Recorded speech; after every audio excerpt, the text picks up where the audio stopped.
സ്വാഗതം. Very good morning. Have A nice day. ഇന്നൊരു release and retain സ്പ്രെഡാണ് എടുക്കുന്നത്. അതായത് ലൈഫിൽ ചില സാഹചര്യങ്ങൾ നമുക്കൊരു സ്തംഭിച്ച പോലെ നിൽക്കേണ്ട ഒരു അവസ്ഥ ഉണ്ടാവാറുണ്ട്. അങ്ങനെ ഒരു സ്തംഭനം ഉണ്ടാവാനായിട്ട് എന്തെങ്കിലും ഒരു എനർജി അവിടെ ഉണ്ടാവും. അപ്പോൾ നമ്മൾ ആദ്യത്തെ കാർഡ് നോക്കുന്നത് നമ്മൾ ഏത് എനർജിയാണ് റിലീസ് ചെയ്യേണ്ടത്. ഇപ്പോൾ അതാണ് നമ്മുടെ ബ്ലോക്കിന് കാരണം. അത് നോക്കുമ്പോൾ 5 ഓഫ് സോർട്സാണ് വന്നിരിക്കുന്നത്. 5 ഓഫ് സോർട്സ് പറഞ്ഞാൽ കോൺഫ്ലിക്റ്റിൻ്റെ, സംഘർഷത്തിൻ്റെ കാർഡാണ്.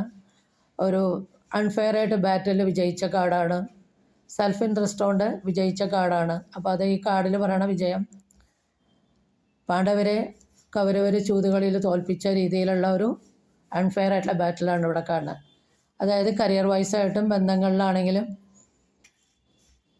വസ്തുവക കാര്യങ്ങളിലൊക്കെ ആണെങ്കിലും ഈ ഒരു സംഘർഷം, ഈ ഒരു അൺഫെയർ വിജയമാണ്. അതിന് ആ ഒരു എനർജിയാണ് നമ്മൾ റിലീസ് ചെയ്യേണ്ടത്. അപ്പോഴാണ് നമുക്ക് റീറ്റെയിൻ ചെയ്യാനുള്ള എനർജി എന്താ നോക്കുമ്പോൾ അത് 6 ഓഫ് വാൻസ് ആണ് പറയുന്നത്. 6 ഓഫ് വാൻസ് പ്രതിബന്ധങ്ങളെ നേരായ രീതിയിൽ ഹാർഡ് വർക്ക് ചെയ്ത് ശരിയായ ബുദ്ധി ഉപയോഗിച്ച് തൻ്റെ ആന്തരിക ശക്തി ഉപയോഗിച്ച് വിജയം വരിക്കുന്നതാണ് 6 ഓഫ് വാൻസ്.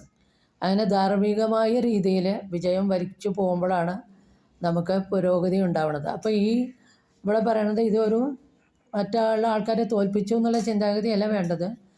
നമ്മുടെ ജീവിതത്തിലെ പ്രതിസന്ധികളെ ശരിയായ രീതിയിൽ ചിന്തിച്ച് ഹാർഡ് വർക്ക് ചെയ്ത് നമ്മുടെ ആന്തരിക ശക്തി ഉപയോഗിച്ച് മുന്നോട്ട് പോയപ്പോൾ നമ്മൾ സക്സസ് ഉണ്ടായി.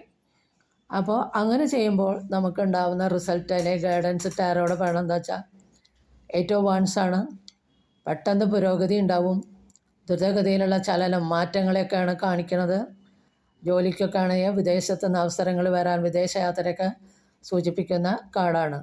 അപ്പോൾ നമ്മുടെ ഉള്ളിലുള്ള അൺഫെയർ ആയിട്ടുള്ള ആ സംഘർഷാവസ്ഥയുള്ള എനർജിയെ നമ്മൾ റിലീസ് ചെയ്തിട്ട് ശരിയായ രീതിയിൽ ഹാർഡ് വർക്ക് ചെയ്ത് വിജയം കൈവരിക്കാനുള്ള എനർജിയെ റീറ്റെയിൻ ചെയ്താൽ നമുക്ക് ജീവിതത്തിൽ പുരോഗതിയും ദ്രുതഗതിയിലുള്ള യാത്രകൾ, മാറ്റങ്ങൾ, പുരോഗതിയൊക്കെ ഉണ്ടാവും. വിദേശവാസത്തിൻ്റെ കാർഡാണ്. ഇപ്പോൾ ജോലിയിലൊക്കെ ആണെങ്കിൽ നല്ല സ്ഥലത്തേക്ക് ട്രാൻസ്ഫർ കിട്ടി പോകാനുള്ള ഒരു സാധ്യതയൊക്കെയുള്ള കാർഡാണ്, യാത്രയുടെ കാർഡാണ്. അപ്പോൾ ഇതാണ് ഇന്നത്തെ ടാരോയുടെ ഗൈഡൻസ്. ഇത് നിങ്ങൾക്ക് റെസനേറ്റ് ചെയ്താൽ please do subscribe, like and share. Thank you.